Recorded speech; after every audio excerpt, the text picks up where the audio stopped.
तर देऊळ बंद 2 हा चित्रपट 21 मेला थिएटरमध्ये रिलीज झालेला आहे आणि रिलीज झाल्यापासून हा चित्रपट बॉक्स ऑफिसवर धुमाकूळ घालतो आहे. आणि आजच्या व्हिडिओमध्ये ना मी तुम्हाला देऊळ बंद या चित्रपटाने किती बॉक्स ऑफिस कलेक्शन केले आहे ते सांगणार आहे. आणि हे संपूर्ण जे कलेक्शन आहे ते इंडियातील असणार आहे, ते पण नेट कलेक्शन. तर देऊळ बंद 2 या चित्रपटाने पहिल्या दिवशी म्हणजेच गुरुवारी जवळपास 2.45 कोटीचे कलेक्शन केले होते आणि मग दुसऱ्या दिवशी म्हणजे शुक्रवारी 2.55 कोटीचे कलेक्शन केले. आणि मग तिसऱ्या दिवशी जो की शनिवार होता त्या दिवशी या चित्रपटाने जवळपास 40.85 कोटीचे कलेक्शन केले. आणि मग चौथ्या दिवशी म्हणजे रविवारी या चित्रपटाने 5.90 कोटीचे कलेक्शन केले, म्हणजे जवळपास 6 कोटीचे.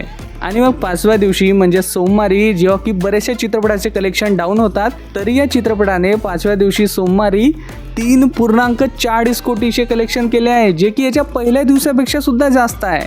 आणि या चित्रपटाचे या 5 दिवसातील टोटल इंडियातील नेट कलेक्शन जवळपास 19.15 कोटीचे आहे. आणि जे ग्रॉस कलेक्शन आहे ना ते आहे 22.56 कोटी.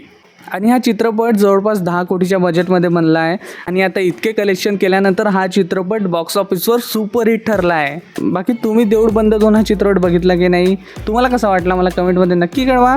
आणि अशाच व्हिडिओसाठी चॅनलला सबस्क्राईब नक्की करून ठेवा.